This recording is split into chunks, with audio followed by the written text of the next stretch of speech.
So, Lightyear is a Toy Story spin-off. And if it was just a spin-off, just like they're saying, look, we just want to take Buzz Lightyear and we just want to do a sci-fi story, that's perfectly fine. I'm on board for that.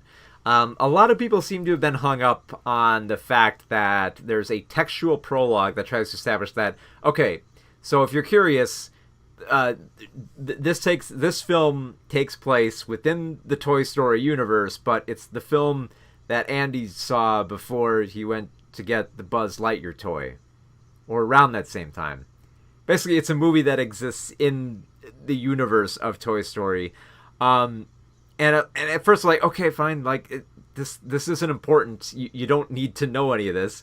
But a lot of people really seem to have been hung up on it because they think it's violating canon and all that. And I don't know, like, part of me hoped that prologue, when that came up, that was just kind of going to shut down all these, like, these film theory things about how, okay, where does Lightyear fit in with Toy Story? Or is Buzz Lightyear the toy? Or was this the real guy that inspired the toy? Like, it doesn't matter. It's a space adventure movie.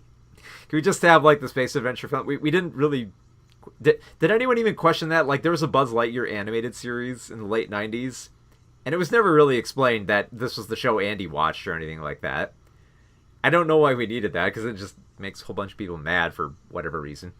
But at any rate, in terms of a sci-fi adventure film, I think this works all right. It's definitely not up there with Pixar's best. But I feel like for a space adventure film, it's a decent type of film for this type of story. I like how they establish they do actually give a little bit more character to Lightyear. I love the fact that he's a kind of like a brash space ranger voiced by Chris Evans who doesn't work well with others, essentially. And it's not so much that he has so much of an ego, so much as he believes that he's the only one who can be responsible for everybody and believes that he can save everyone. So he has a little bit of like a Superman complex where he's basically got to learn, well, you can't save everyone and you can't just do it all on your own. You got to rely on other people.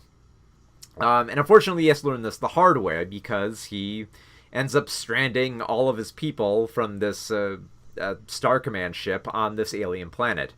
And so they spend a long time on this planet trying to find a way off, and they basically have to experiment and try to find a way to develop basically, I think, like hyperspeed or something like that. They have to try out an experimental engine. And Buzz tries it out, except the experiments usually fail, and every time he tries the experiment, he jumps ahead 4 years. So every one of his crew on, like, this Star Command settlement just grow older, and Buzz doesn't. And it becomes rather heartfelt when he realizes that one of his best friends, Alicia, voiced by Uzo Abuda, basically grows older and older and older, and she establishes a family, and she has a child, and she eventually retires, and then she eventually dies. So basically, it's essentially, a reiteration of Pixar's Up, where you see the entire life of someone, and then you see that one person who lives on try to deal with that grief and try to be a better person. And of course, this is hard for Lightyear. He doesn't really learn it quite right away and has to have some help. And so he gets help from a bunch of misfits led by Izzy, the granddaughter of Alicia. So this is a little bit of a family reunion of sorts.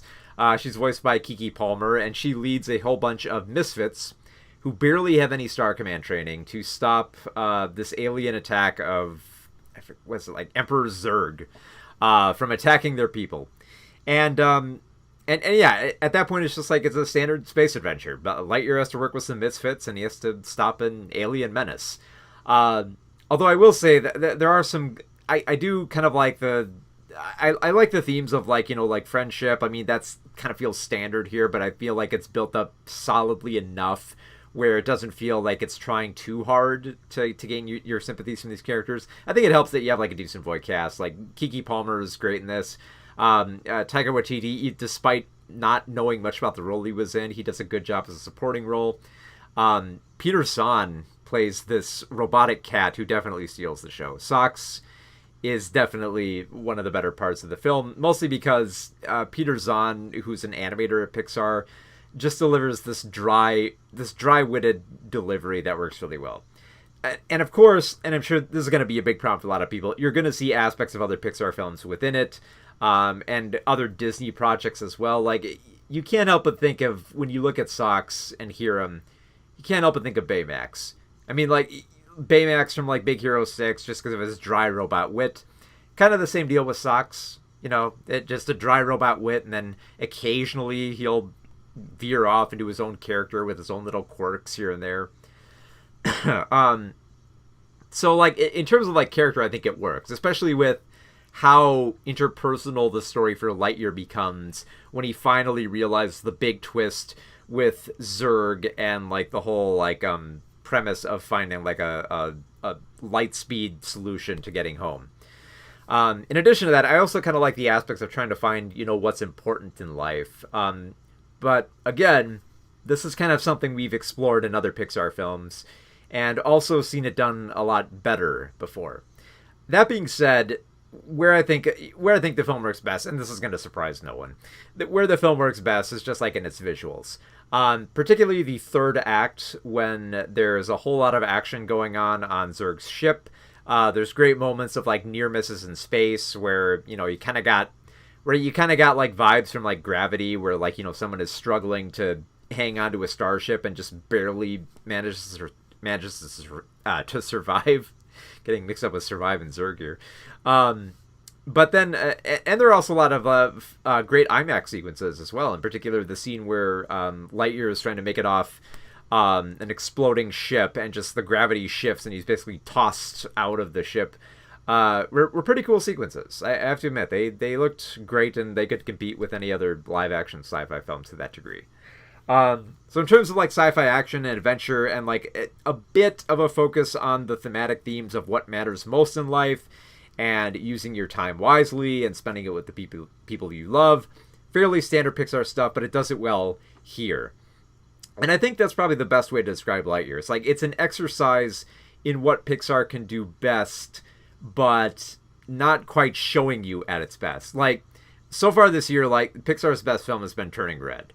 And when you go from, like, Turning Red, which has, like, a very unique style and, like, a very, you know, a very personal story that you don't see as much in animation, to go from that to Lightyear is just kind of like, little bit of whiplash here. Like, I mean, like, sure, on the basis of, like, all animated films in general, Lightyear definitely is a step above, because it is still tackling more adult subject matter, or not quite adult, but more like mature subject matter that kind of takes its kid audience a little bit seriously.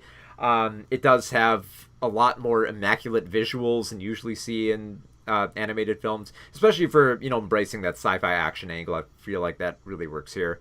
And yet you can't help but feel like there should be something more here. It shouldn't just feel like a standard space adventure. Like, it's a good-looking sci-fi adventure, but it's Pixar, and you know they can do better. You've seen them do better, and they could do better here. So it's a fine film. It's not Pixar's worst by any stretch of the imagination, but this is really just them flexing their muscles with how well they can do a sci-fi adventure, which is fine, but I feel like you got to explore a little bit here, because like I said, you look at Socks, you see Baymax, you look at like the first act and you see Up, and you're just reminded of so much stuff, and it's still done well. It's still a fine film, but after Turning Red, you know they can do better. So here's hoping the next Pixar film's great.